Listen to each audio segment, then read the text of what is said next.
It's great to be here today. My name is Gary Fowler, and I'm your host. I'm a serial entrepreneur and investor. I've done 17 companies, been involved in two unicorns. I was on the original management team at Click Software, which is sold for sales to Salesforce for 1.35 billion, and also Eva.ai, an AI HR tech company that I co-founded 6 years ago. It seems like yesterday, but with David Yang. I'm also the CEO, president, and co-founder of GSD Venture Studios, a premier AI and quantum venture studio located in Santa Clara, California. We curate companies from all over the world to help them go global. And it's with great pleasure today that I have Nina Kong Surtees from Smart Advisory in New York. There are only going to be two of us today, so we're going to explore the topic a bit in terms of blockchain in everyday life. But Nina, tell us a little bit about yourself. Yeah, first of all, thank you so much, Gary and LA Token for having me today. I'm excited to be here. So, like Gary said, I'm from New York City. I'm a founder and chief art advisor of Smart Advisory, where I advise artists their career paths as well as their legacy planning. That's the core focus of the company. And I also focusing on the constructing the mindset and the myth of serving artists, and I'm also expanding opportunities for artists through partnership with other businesses and art collectors. Now, I have a question for you, Nina. I'm just very curious about this, Sure. right? So you got you got Picasso and Dali, but some of them are really, really good at business, right? At getting their brands up. So who would you say if, over the last 200 years, who was the best at getting their brand up and basically selling themselves? I would say most foremostly Andy Warhol. I mean, his legacy is still lasting and still on, and I think he was one of the foremost artists. I mean, he comes from the advertising background, but the way he present himself, the way his artwork also too, like taking the popular culture and making into fine art, and also marketing himself, right? Like he's hanging out with all these celebrities and also like doing multiple like mediums, exploring multiple mediums that's still relevant today. So I think he has built something that's long lasting after his death. So I think he knew he was what he was getting into and what he was doing. Now, wasn't Picasso or somebody?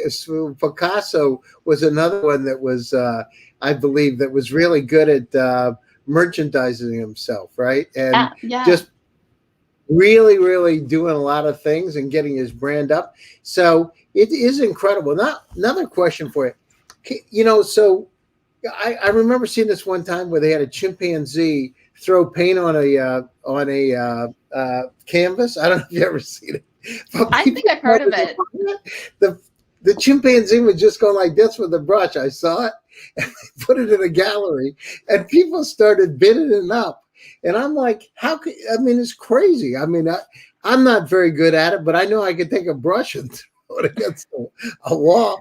How does it work? How do you get like, what's the secret sauce for these artists to get their value, I mean, it's like, is it promotion? Is that like the key thing in getting the brand up? Or is it, talent, of course, is something, but if you're just throwing paint against something, where is it? That's a really quick question. And I think that's an age-old question where everybody's like, how do you distinguish from like a child's art, right? Like my kid could have done that, right? Like any abstract painting, one of the like the most foremost commentary is like my kid could have done that.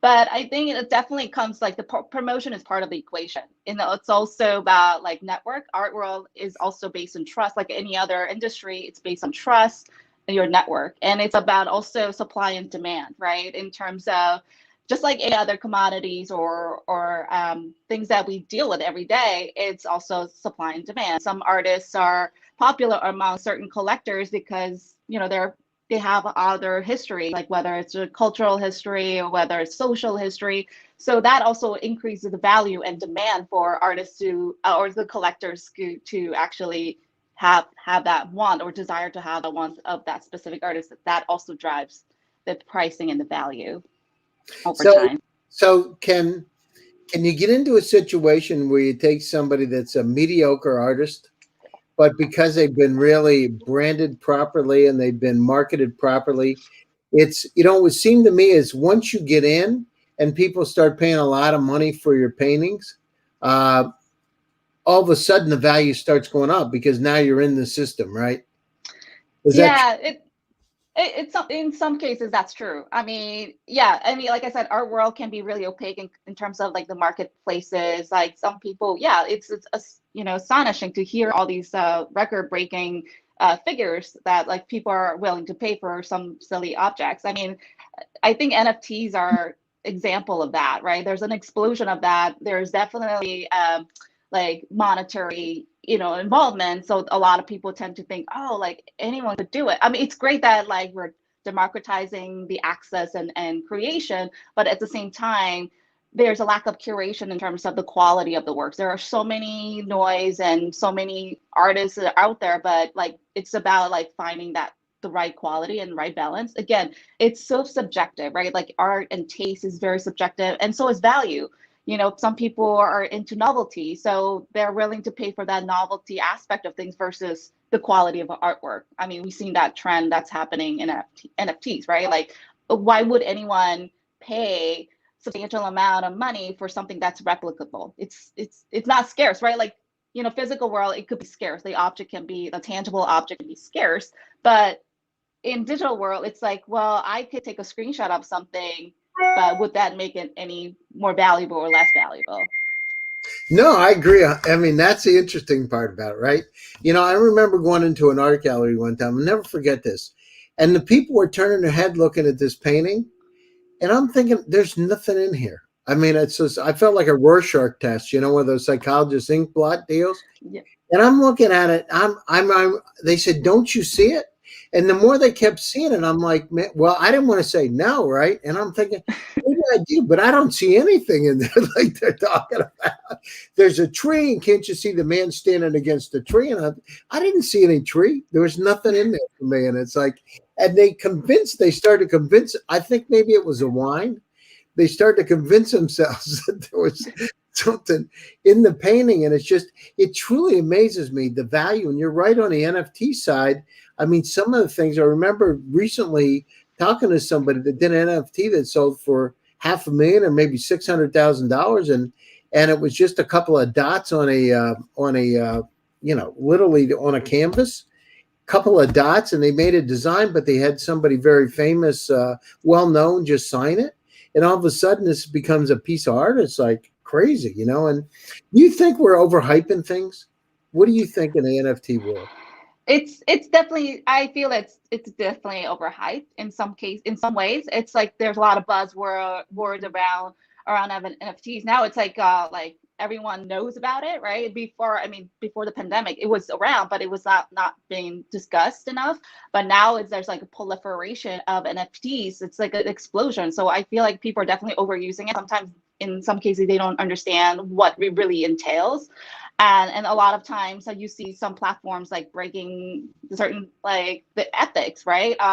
There's one case I recall, like there's like a copy.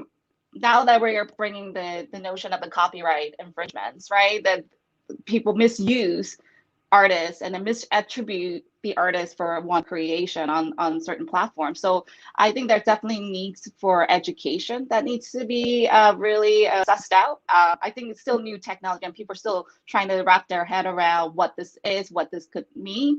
I mean, it has a lot of potential and benefits in terms of, like, again, protecting the copyright is the foremost important thing, as well as artists, getting the perpetual loyalties over time, because traditionally in the secondary market, artists don't make any profits at all. I mean, if an artwork is sold at an auction, it's usually the collector who sold the work reaps the benefit of whatever the profit that they received.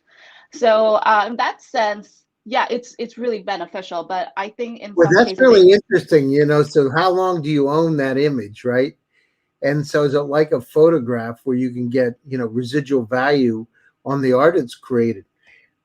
Nina, I have a question for you. What about this? And this is really interesting. I know a little bit about AI. And so some of the AI tools that we have today. So if I said create a NFT, in a style of Picasso, but an original. Who owns it? Yeah, that's a really valid. That's where things get a little tricky in terms of like then we go into the gray area, right? So you were asking, so an AI create it's like a Picasso-esque Or or listen, I want to do something that's kind of Picasso, but I want to have some other elements in it. So I want to do a combined. Then who owns it? And it's interesting. And at the time where we have AI that's able to process about 60,000 complex transaction, basically the power of the brain, then does the AI own it? And we're now in the stage where we can do that. You see it with songs. I don't know if you saw Christmas time last year. They had Frank Sinatra. They had actually done a Frank Sinatra AI song that was in the style of Sinatra with his voice, but not him. So the question is, when does that happen? Who owns what? And the NFT side, I mean, it could happen very quickly that the technology, the AI that we have today, is capable of doing that. And right. fascinating problem, right? Yeah, I mean it definitely deals a lot of legal aspect and just disclaimer, I'm not an attorney or anything, but I do know definitely the basics of the copyright laws. There's another artist, like not on a like a real and physical world in the 70s. There's another artist like Richard Prince. He's known for appropriating actual images from the advertisement, like the Marlboro Man or other well-known images, and he took that and then claimed that he signed it, right? And then it was like his own. Obviously, Marlboro Wait, he didn't. took an image from the Marlboro Man. Yeah, And it's like he's, an advertising. yeah, Yeah, I remember that. They had the guy with the dark jacket and I remember seeing in the magazines with like a jean shirt, looked like he was a cowboy, right? yeah, And he, exactly. and he appropriated it and then signed it. Yeah, and then and that's like there's another like movement in the arts called appropriation art, right? Like you literally take from any image from the art history and then recontextualize it and then call it your own. Obviously, he got into a lot of legal legal lawsuits. So I mean, there's always a debate. It's like a gray line. But back to your question is that yeah, there's a lot of hybrid images like borrow from multiple sources, but I definitely encourage artists not to do that, right? Like, don't take like known images, or unless it's like stock images, then you will be able to use that freely. And sometimes that could also get into the gray area. But in short answer, I mean, as long as the artist gets the proper credit, like if it's a Picasso-esque, maybe you could mention it was inspired by Picasso, but like don't just say I invented this. Yeah, but Like keep here's it the from other thing, Nina. A lot of people, right? Uh, Copy. It's basically it's flattery, but at the same time, you have artists, you have musical artists, and the style. I mean, heavy metal, right? So you've got these heavy metal rock bands who were inspired by, and they say it, by Kiss or old groups, and yet they're doing the same thing. Well, so what's the big deal if the AI does it? Hey, listen, the AI was inspired by X, by Picasso, and by the way, this is a whole lot better and a whole lot more interesting, and signs it in their name, right? So I'm now Hal the artist. Yeah, I got this yeah. beautiful. Actually, that's a good idea. You know that. Well, one thing I would say, Gary, is that invitation is partly form of flattery, but at the same time, you as the appropriating these artwork, right, whether it's AI or another creator, you're actually monetizing off someone's like intellectual property in some ways, right? And you want to be able to as long as there's like a clear cut in terms of copyright. So the copyright law currently in the US is that any artist, you could actually use the image freely, like as long as it's like 100 years over the after artist's death. So if anything from like 19th century, that's fine, but it's like now like the contemporary art, it's not okay to like take someone, even a portion of someone's artwork, and then like throw it there and just like, okay, like I recontextualize it it's like a plagiarism in some ways, like without quotation, right? Like if you say you claim like a statement that wasn't yours, but you end up using it without like proper quotation or proper credit, then I think that's where you get into that, like the copyright infringement, and also like taking away from like you're stealing someone's intellectual property. Yeah, it's just, it's where's the line though? How do you know what the line is? It's like, it's you hear it, you see it, but in art, it's like where is that line? And what if somebody, we're all inspired by somebody else, and it's going to be interesting to see how that changes. What about, Yeah. look, you look at things like blockchain. So we're sure that we've got these contracts in place. We're sure that, how is it in the art world? I mean, are they talking about blockchain today? Is it something that's discussed? Where do you see that?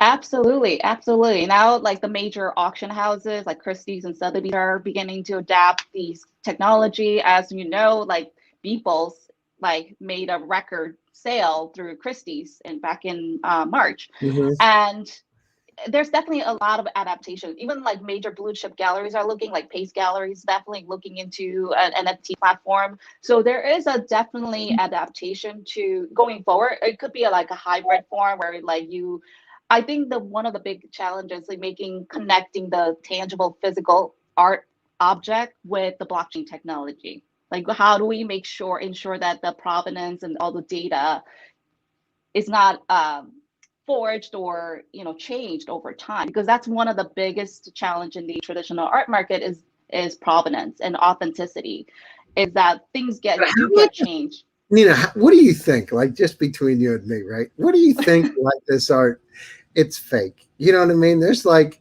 because I see autographs, and I've talked to some of the best people in the world that collect it, and they're not like, they don't know 100% all the time that something's real or not. How do you know? Like, what do you think? Like, really, like in terms of art, because you hear about it a lot, that there's these phenomenal artists all over the world in China that can copy, like make some really cool, talk about flattery, right? But what do you think? Like, really? In terms of like forging What's the someone percentage else's work, yeah, or percentage of art that's out there, of the some of the I wouldn't say top tier artists, but like second tier, that's not really real. You know what I mean? That's reproduced, right? Because you hear about it, it's just like, I'm just curious. Is it 2%, 1%, 10%, 15? How big of a problem is it? Because that's where it would be really interesting when you talk about blockchain, right?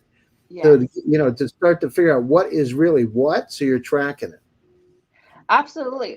Like I mentioned earlier, art world is very, like in the marketplace, very opaque. A lot of transactions happen behind the door, behind the scenes. So a lot of times information is not really, the information you get Really? Can you tell out me, there. what do you mean, like behind the scenes? I want to get the scoop on how it really works. Well, a lot of times certain deals in the art, market are done privately. It's not open. Even the auction houses, it's more of a public space, but the amount of, or the price they estimate, it's really, there's no standardization of the pricing of the artwork. It's based, like I said, this is where like the authenticity and the provenance is really driving the value. So going back to your question in terms of like how much fake is out there, it's kind of, it varies. Like maybe I would know the percentage, because sometimes like we don't even know what's been sold behind the Well, door, that's the thing, because I behind the remember scenes. seeing these top. There was a top a house that was doing artwork, and there was like some issues because there was there wasn't provenance, right? And you believe somebody when was some woman was bringing these paintings to this one broker, and they were, like you said, behind the scenes, and then when we come out at the top art houses, all of a sudden they're real.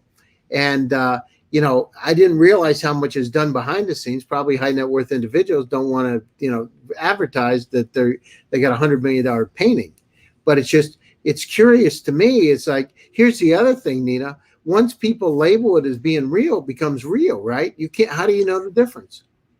So there's a lot of analysis through going through how to authenticate an artwork, right? And again, I'm not a legal, I'm not an attorney, but there's a whole aspect of like assessment, whether it's physical assessment. Like the physical is easy because you could do a scientific analysis of the like a paint pigment or certain pigment that existed during that period of time. So a lot of times when they go rigorous analysis before Mhm. saying this is an authentic piece of work, and also the history. There's a lot of records that might be attached to this particular artwork in terms of where it was shown, like who owned it, and there's like maybe image of like a lot of things were written about in back in the time, and or even some photographic records that would capture this work of art. If somebody buys it, but if you get a wealthy family and they keep it in their family's collection, right, for centuries, and then all of a sudden comes out, there's no provenance, right? Provenance is like, how would you There's know one provenance,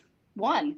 what? That family owns it, probably acquired it through artists directly I got during it. I got it. So their. that So you got to trust the family to make sure that they got it from the right place, right? yeah, absolutely. I mean, if the first, the primary market, I don't think there's a big issue. It's usually the secondary market that can get convoluted. Like if you really directly purchase it through artists, like directly, and there's only one provenance, then I think that's like clear cut. Yeah, maybe that's it. But what happens if it's three families? Yeah, then you get into sometimes the story gets fabricated, and there's another case, actual case in New York. There's a reputable gallery no longer now operating because they actually sold forged artworks of these masters from like 1950s, like Rothko's and Pollock. They had hired this artist to really like replicate some of their styles and sold it as like Pollock or like Rothko's, and obviously they went through some like scientific analysis, found out that the paint pigments were not from the 1950s, didn't even exist during that time. That's amazing.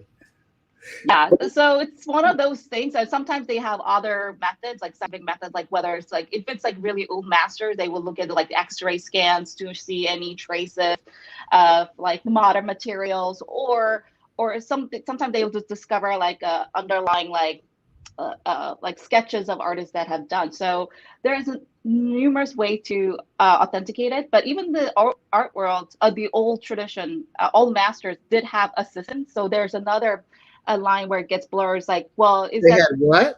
Assistant? assistants, studio assistants? So And what did sometimes they they do? would they Paint? help finish the Are paint. you serious? So they wait, what a scam, right? So the artist, Well, no, it's not a scam, wait, so the but same paint, right, Nina? The same paint, the same canvas, the assistant's doing the work. You just sign it. sometimes that happened in the past. Like that's Wow. their practice is that sometimes the assistant became famous. I mean, Leonardo is an example. He became the master, but he studied under another master that came before, and he was a studio assistant. And there's one like he did one figure, and but now they're reattributing to him as well. So it's like now we're going back in time, say, hey, like looking at these analysis, now we have to give credit to certain people. Like, but usually it's work for hire. So you actually pay these people to help you out to finish, your commissions or because everyone had a deadline, so they have to I love hire that. help. I love that. That's but that's part of the story that you don't hear about, right? You don't hear about those assistants and doing the deal. I actually was fortunate, so I had I guess lunch and dinner with Lorenzo Di Domici, who's one of the the Italian families. I don't know, a month and a half ago, something in Miami, and we were just talking. I guess they were involved in financing some of the Italian masters in Florence, and so we didn't talk about it in detail, but it's just fascinating to me. So sometimes things don't change, right? So you're going to build something, you build it, and you sign it, and it becomes yours. But in reality, maybe it's not all yours, right? It's only poor, but the value is it's yours, right? You're the creator. You conceptualize the idea, and execution is that it's done by someone else. I mean, Jeff Koons, the contemporary artist, like he's also another contemporary artist, a master of marketing, and he even says that like he has hundreds of studio assistants where he just he's a, I'm the conductor of orchestra. Like I come up with the idea, the concept, and my assistants execute them. What you remember So this guy's Thomas Kincaid? Did you ever hear him? yeah. He did it too, right? I mean, he was like prolific and open up galleries, the painter of light, and really commercialized it. I remember seeing these galleries and go, actually, Christmas time. I remember I really liked those Thomas Kincaid cars, but what an amazing deal. And I was thinking to myself, how in the world can this guy paint that much? It's incredible. So what's going to happen? So technologies, these emerging technologies, you talk about doing scans of the paintings to verify them, blockchain. Are they so these larger galleries are really starting to buy off on it, and that's going to start to change the system quite a bit. How much does art world really use technology to be able to help make it go from the art to the science? Yeah, I think, our lockdown really helped them transition because prior to pandemic, it was very much old school method of like in person and dealing with like, and people get intimidated. Some people get intimidated, like walking into like a gallery and like don't know what to do. But because of the lockdown, I think they had to make that change. And it actually, the sales have doubled in the last Wait a minute. year. Like, Sales have doubled for art? yeah, online, on using technology Yeah. online. And So what about the prices? Have the prices stayed the same or the prices going up? it's going up, but it really depends on like which artist you're like. Obviously, the blue chip artist is definitely high demand. There's a waiting list too, so there's a demand for that. I think that's been increasing, but a lot of artists that I talked to in like real life, they said yeah, their art also increased in value because a lot of their galleries are also transitioning and making it more accessible to everyone, right? I think it's make it more easier people to access because you could do it anywhere as long as you have an internet connection. And I think people are looking at art because they can't travel. So there is definitely the sales online has doubled. So taking that now, a lot of galleries and other art venues, art institutions even are going in a hybrid mode where they want to be present online and as well as to have the physical accessibility. Because sometimes art you have to experience in person. I mean, yes, it's nice to have you have the introduction, right? Like you have the on screen image of something, but it's not, you can't really translate that like in person as experience because sometimes it's much detail and you can't see the texture of a certain work in front of the screen. So a lot of, yes, like I mentioned, yeah, a lot of galleries and institutions are literally looking into and tapping into this blockchain technology, ensuring that their provenance and the authenticity will definitely be remaining and hopefully intact with the physical objects down the road. Wow, that's amazing. Yeah, it's amazing to see the changes. And then, what do you think? I mean, so you buy an NFT of Picasso. So essentially, you can say you own a Picasso, right? And in some way, shape, or form. And then somebody sends you a reproduction of that Picasso so you can hang in your house. So you now got a story, right? But I really have a Picasso, right? So you show them this little thing. You're part of this NFT, deal. So what's the line? You know what I mean? It's like interesting because what it does, from my perspective, it brings the art world down to the common person because you can, have the bragging rights to it, but you don't have to spend, $500 million to buy it, right? It's real interesting. Yeah, like I said, value and taste of art is subjective. I mentioned earlier on. I think it's also that the people want that, like, we have some kind of like ingrained in our genes that like owning something special, right? Whether it's like novelty or something that has a lot of meaning to you, or even just own a piece of history. I think that's the appeal of people just having to have like the original, like I have the file. Like you could replicate it, but it's not the same. So it's like purchasing. I see it as like a purchasing of a conceptual art, right? In the past, like performance artists began to emerge there, and collectors like want some form of it. So how do you sell a performance, right? Yeah. It's literally writing a contract. So these are the instructions. Like Silhouette, for example, he does this wall painting instructions. Like you don't, I mean, he will set up an instruction, right? Like these shape have different colors, and you have to follow the instruction in order to be authentic or original piece of art. So it's the collector having the responsibility, whether distribute the artwork or display the artwork however they want. They get to activate the artwork. So in sense of having the ownership of I the like actual file, that. Activate the artwork. Yeah.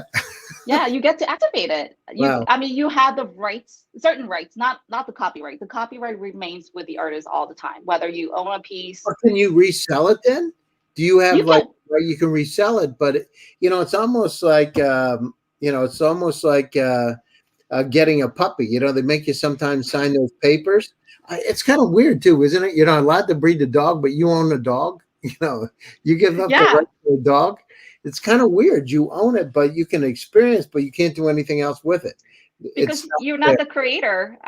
It's intellectual, someone's intellectual property, but as a role of a collector, I mean, role of a collector is not only just supporting the artist financially, but it's also be responsible of taking care of artworks. So there are a lot of quirky artworks that came out and recently. It requires a lot of maintenance, whether it's What like do you filling mean? the tank. Quirky? What does a quirky mean? Like, Yeah, like crazy string where like it could be like a tank of something like there's like watermelon. There's like a watermelon piece. I can't remember the artist's name, but there's like a watermelon in a tank, and it's an artwork. now, But listen, Nina, I could do that. I got to tell you, I'm pretty good. So, you viewers out there, if you need a watermelon, I'm good at squash, tomatoes. I mean, you name it. You just have to change it every once in a while. it's not just that watermelon. It comes in a square format, and it has to be a specific farm. Like you have to contact a specific farmer to Oh, get so you that. gotta like grow it. You got to grow the watermelon in a form. I got it. Yeah, yeah. So it's something like that. I mean, that's one example of it, but like it's a responsibility as a collector to maintain and take care of that. Or even the traditional painting, too. You have to keep it in the right condition, right? Sometimes paintings do deteriorate, or sculptures like outdoor sculpture that can be get rusty over time because of the weather. So as a collector, you want to make sure that the paint repair these sculptures after a certain period of time.